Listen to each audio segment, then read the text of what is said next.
जय श्री राधे कृष्णा दोस्तों। शादी होने के बहुत सालों बाद भी जब किसी के घर में बच्चे की खिलकारी नहीं गूंजती तो लोग अस्पतालों का रुख करना शुरू कर देते हैं। लेकिन जब अस्पतालों से भी उनको सफलता नहीं मिलती तो लोग देवी देवताओं के पास और मंदिरों में जाना शुरू कर देते हैं। अगर मैं आप लोगों को कहूं कि हिमाचल प्रदेश में एक ऐसा भी मंदिर है जिस मंदिर में जाने के बाद सिर्फ आपको फर्श पे सोना है, उसके बाद आपको संतान की प्राप्ति हो जाएगी। इसको सुनने के बाद आप लोग हैरान हो जाओगे और दंग रह जाओगे। ये मंदिर कहाँ पे है और इसकी क्या मान्यता है, वो सब चीजें आप लोगों को इस वीडियो में बताने वाला हूँ, तो वीडियो को अंत तक और ध्यान से देखना। जी हाँ, मैं बात करने वाला हूँ हिमाचल प्रदेश के जिला मंडी में स्थित लड़भड़ोल तहसील में आने वाले एक छोटे से गांव सिमसा के बारे में।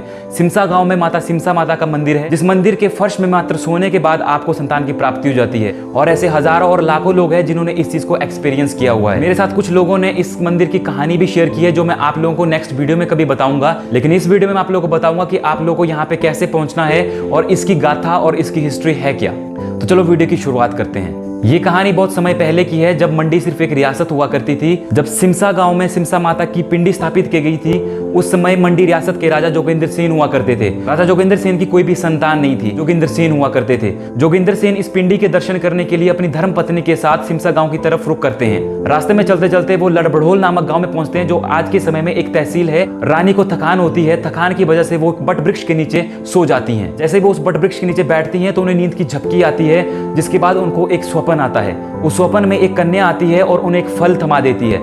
फल थमाने के बाद वो कन्या कहती है कि रानी, तुम इस फल को मत खाना और ना ही इसे राजा को देना, और तुम जो इच्छा लेकर आई हो संतान की, वो तुम्हारी इच्छा पूरी होगी। स्वप्न आने के बाद राजा और रानी दोनों सिमसा माता की तरफ निकल जाते हैं। वो दर्शन करके वापस अपने राज्य की तरफ आ जाते हैं। पूरे 1 साल बाद रानी को एक बच्चा पैदा होता है। रानी इस घटना के बारे में सब लोगों को बताना शुरू कर देती है, जिसके बाद बहुत सारे लोग उस मंदिर की तरफ जाते हैं, पिंडी के दर्शन करते हैं और बहुत सारे लोगों को वो स्वप्न आता है, जिसके बाद उनको संतान की प्राप्ति होती है। आज के समय में भी यही कहानी है। जिन लोगों को संतान की प्राप्ति नहीं होती वो लोग सिमसा माता के मंदिर जाते हैं और उस फर्श में सो जाते हैं। जिन लोगों को स्वप्न आता है उन लोगों को संतान की प्राप्ति अवश्य होती है। ऐसा बहुत सारे लोगों ने एक्सपीरियंस किया हुआ है। एक्सपीरियंस किए हुए लोगों ने मुझे 1-2 कहानी भी बताई है, जो मैं आप लोगों को कभी अगली वीडियो में बताऊंगा। कहते हैं स्वप्न आने में 2 घंटे भी लगते हैं, कई बार 2 दिन भी लगते हैं, 4 दिन भी लगते हैं और कई बार 10-10, 15-15 दिन भी लग जाते हैं। जिस महिला को स्वप्न आता है उस महिला का कोई रिश्तेदार या फिर कोई भी कन्या उनके स्वप्न में आती है और उन्हें एक फल या सब्जी, कुछ भी चीज देती है, जिसके बाद उस फल या सब्जी को नहीं खाना होता है। माँ सिमसा माता को संतान प्राप्ति की देवी भी कहा जाता है। इसके अलावा माँ सिमसा देवी बहुत सारे लोगों की मनोकामना और भी पूरी करती हैं। इसके पीछे भी एक छोटी सी कहानी है। कहा जाता है कि सांडा पतन नाम, जो कि सिमसा गाँव से 5 किलोमीटर की दूरी पे है, यहाँ पे एक किमू नाम का एक व्यक्ति रहा करता था।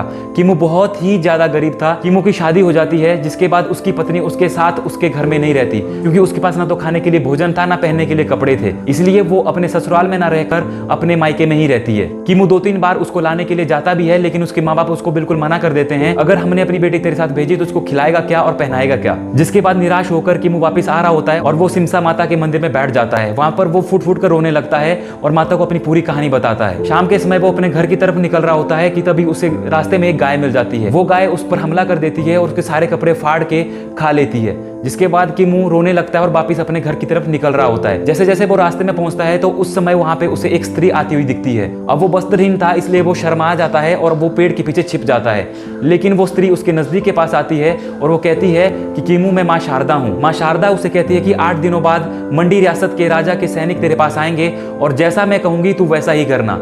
ठीक 8 दिन बाद मंडी राजा के सैनिक किमू के पास आते हैं और वो उसे राज्यों में ले जाते हैं। राजा की सभा चलती है और उस किमू को वहां पे पेश किया जाता है। राजा किमू से पूछता है, हमने सुना है कि तू बहुत बड़ा वकील है। जिसके बाद किमू हाँ कर देता है। राजा ने बहुत सारे उससे क्वेश्चन पूछे, किमू ने उनका सही सही आंसर भी दिया। जिसके बाद किमू जो भी राय राजा को देता वो बिल्कुल सही बैठती और राजा बहुत ज्यादा धनवान होने लगा। किमू जैसा कहता वैसा ही होता। ये चीजें तभी हो रही थी क्योंकि उसकी जीभ पे माँ शारदा बैठ गई थी। वो जैसा कहता वैसा ही उस राज्य में हुआ करता था। राजा उससे बहुत ज्यादा खुश था और उस किमू को वो धन दौलत देकर वहां से रवाना कर देता है। अब किमू को अपने आप पर गर्व होने लगा। कहने लगा कि जंगल में तुम जाल बिछाओ, वहां से तुम मछलियां पकड़ोगे। उसकी ऐसी बातें भी सच होने लगी। ये सब देखकर माँ शारदा को बहुत ज्यादा गुस्सा आता है और वो उससे क्रोधित होकर अपनी शक्तियां वापस ले लेती हैं। जिसके बाद किमू जो भी कहता वो सब गलत होने लगा। फिर किमू राजा को सच्चाई बता देता है और राजा उसको दंड भी देता है। जेल में जाने के बाद किमू को एक स्वप्न आता है, जिसमें माँ शारदा कहती है कि तूने मेरी शक्तियों का गलत इस्तेमाल किया है, जिस वजह से तुझे ये दंड भोगना पड़ रहा है। किमू ने माता से माफी मांगी, जिसके बाद राजा ने उसको बरी कर दिया। हिमाचल प्रदेश में ऐसे बहुत सारे मंदिर हैं जिनकी अपनी अपनी कहानियां हैं और उनका अपना ही वजूद है।